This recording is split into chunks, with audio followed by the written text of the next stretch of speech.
Hello বন্ধুরা, welcome back to our YouTube channel Anudeep lifestyle. ले তাহলে চলো। चलो भाई, देखो अब मैं क्या करता हूँ।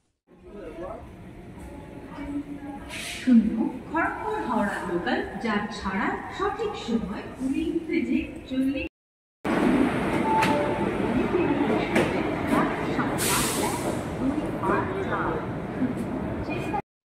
চলো তাহলে যাওয়া যাক।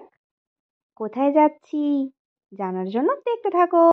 রাইট টাইমে ট্রেন পেয়ে খাওয়া দাওয়া সেরে নিয়ে চলো ফটাফট একটু ঘুমিয়ে পড়ি। ভোরবেলাতেই নামতে হবে আমাদের গন্তব্যে। ঘড়িতে আনুমানিক 4টা। আমরা পৌঁছে গেছি স্টেশনে। এদিকে আমার গোপু সোনার প্রচণ্ড ঠান্ডা লাগছে। মুখ ফিরিয়ে আমি চা খাচ্ছি যাতে না ওর গায়ে পড়ে যায়। চলো এবার ভাটনাবকে তোমাদের বলেই দিই, আমরা এসেছি পুরী জগন্নাথ ধাম। এই দেখো পুণ্যার্থীদের ভিড়। আজ আমাদের বিবাহ বার্ষিকী, বিবাহিত জীবনের 2টো বসন্ত পার। এসেছি জগন্নাথ দেবের কাছে, তার চরণে আমাদের 2টো বছর উৎসর্গ করেছি, বাকি জীবনটাও যেন উৎসর্গ করতে পারি সেই আশা নিয়ে। A few moments later. তাহলে পুরী চলে এলাম।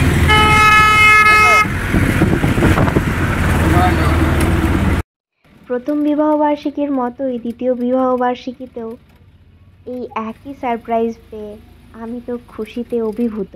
কারণ আমি সত্যিই জানতাম না ট্রেনে ওঠা অবধি যে আমরা কোথায় যাচ্ছি। যেমন তোমরা জানতে না, তেমনই আমিও জানতাম না।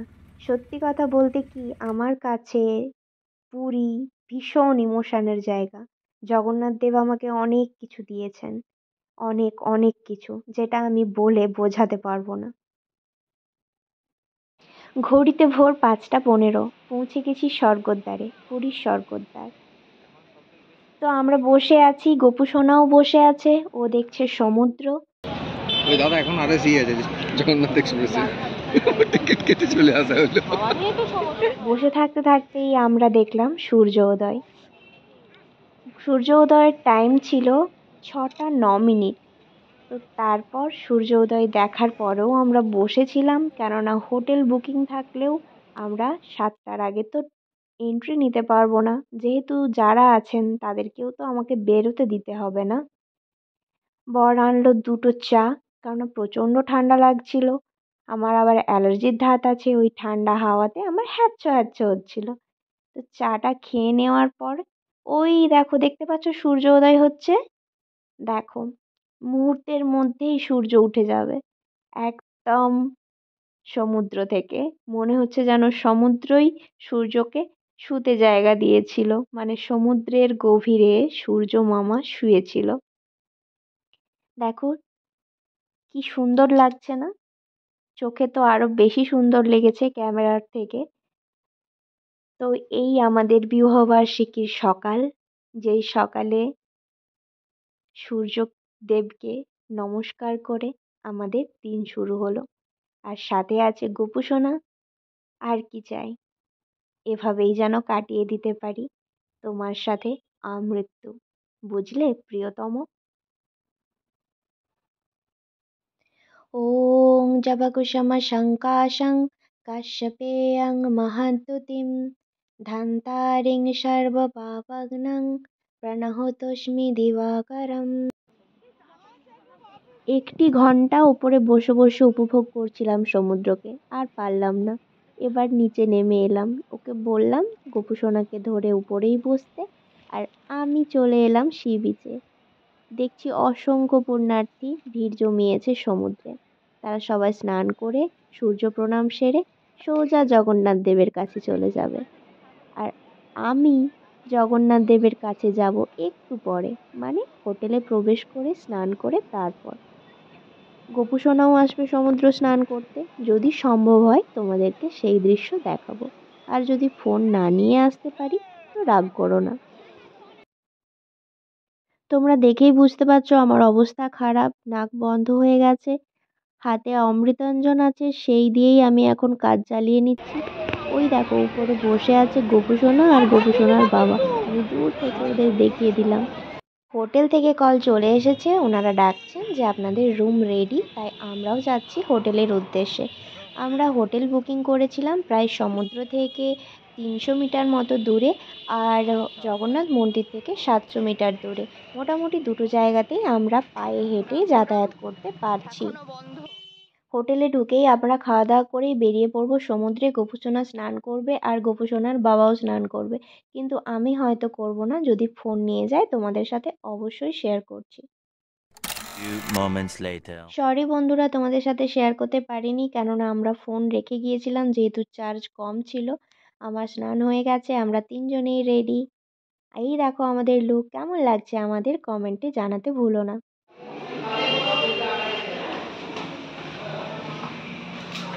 চোখে রোদ লেগে মাথা ব্যথা করছে, সেই কারণে এটা করেছি, স্টাইল দেখানোর জন্য নয়, কারণ আমি যত্ন করতে একদমই ভালোবাসি না।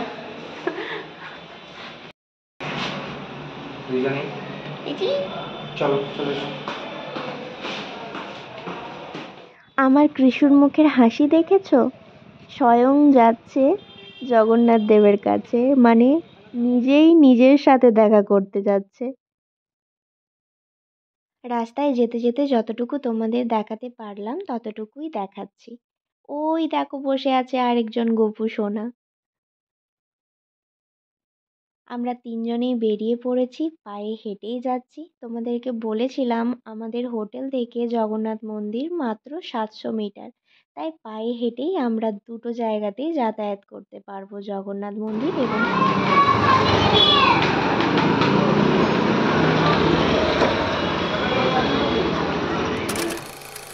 ওই যে দূরে জগন্নাথ দেবের মন্দির। জয় জগন্নাথ। দেখো কোলে আমাদের ছোট্ট কৃষু।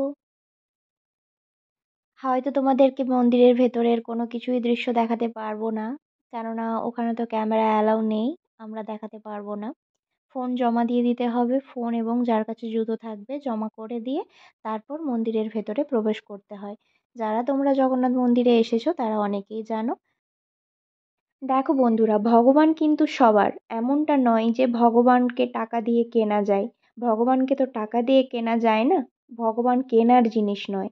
ভক্তি সহকারে তাকে ডাকতে হয়, সেই জন্য টাকা লাগে না। কিন্তু কিছু কিছু বড় বড় মন্দির থাকে যেখানে টাকা ছাড়া কিছুই হয় না, সেই রকমই একটি মন্দির পুরীর জগন্নাথ মন্দির।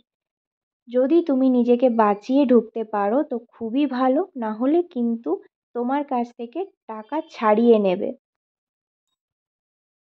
জগন্নাথ মন্দিরের ভেতরেই অনেকে আছেন যারা পুজো আজার কাজ করেন, অনেকেই বলেন যাদেরকে বলা হয় পণ্ডা। আমি নাম নিয়েই বলছি, এমন অনেকগুলো মন্দির আছে জগন্নাথ মন্দিরের ভেতরে যেখানে গিয়ে তোমরা দেখবে, তুমি হয়তো পুজো দিচ্ছ, সেই টাইমে তোমাকে বলবে যে ভগবান তোমার মঙ্গল করবে, তোমার যা কিছু বিপদ সব কেটে যাবে, এই নাও আমি তোমাকে দিচ্ছি একটা চাবি, যেটা গিয়ে তুমি তোমার বাড়িতে রাখবে, সব বিপদ কেটে যাবে। তারপর তোমার কাছে চার্জ করবে 1001 টাকা, 2001 টাকা, 501 টাকা। হয়তো তুমি দিতে পারলে না, তোমার সামর্থ্য 100 টাকা, তো সেই মুহূর্তে তোমার কাছ থেকে সেইটা ছাড়িয়ে নেবে। তো এরকম ঘটনা যদি তোমাদের সাথে কারোর সাথে ঘটে থাকে তো একদমই মন খারাপ করবে না। ভগবান সবার, ভগবানকে ভক্তির দ্বারাই পাওয়া যায়, ভগবান টাকাতে বিক্রি হয়ে যায় না। তো এটুকুই তোমাদেরকে বলবো, ভক্তি সহকারে ডাকলে কৃষ্ণ আসে, ভগবান আসে, মহাদেব আসে। 5 hours later. আমাদের পুজো দেওয়া হয়ে গেছে, জগন্নাথ দেবের দর্শন সফলভাবে সম্ভব হয়েছে এবং অনেকটা সময় ধরে সম্ভব হয়েছে। সব জগন্নাথ দেবই করাতে পারে, আর যেহেতু আমাদের সাথে স্বয়ং ভগবান ছিলেন, তো সেই জন্য জগন্নাথ মন্দিরের ভেতরে বসে আমি জপ করতে পেরেছি। এর থেকে বড় প্রাপ্তি আর কিছুই হতে পারে না আমাদের জন্য। আমরা তিনজনের খুব ক্লান্ত, ভিড় ঠেলে ঠেলে যাই হোক, আনন্দবাজারে আমরা জগন্নাথ দেবের ভোগ খেয়ে নিয়েছি। তোমরা যারা পুরীর জগন্নাথ মন্দিরে আসবে, যদি প্রসাদ খেতে চাও তো আনন্দবাজারে গিয়ে খেয়ে নিও নিজের পছন্দের মতো, যেটা খেতে চাও। সবার জন্য একটা গুরুত্বপূর্ণ তথ্য, সবাই মন দিয়ে শোনো। যদি কেউ জগন্নাথ দেবের কাছে ধ্বজা মানসিক করে থাকো তো জগন্নাথ দেবের মন্দিরে প্রবেশ করার পরই অন্নভোগের জন্য যেই অফিসটা আছে তার পাশেই আরও একটি অফিস আছে যেখানে জগন্নাথ দেবের ধ্বজা দেওয়ার জন্য কুপন কাটা হয়। তোমরা যতটা বড় নিতে চাও সেই রকম মাপের নিয়ে নিতে পারো, সেই অনুযায়ী সেখানে দাম ফেলাই আছে।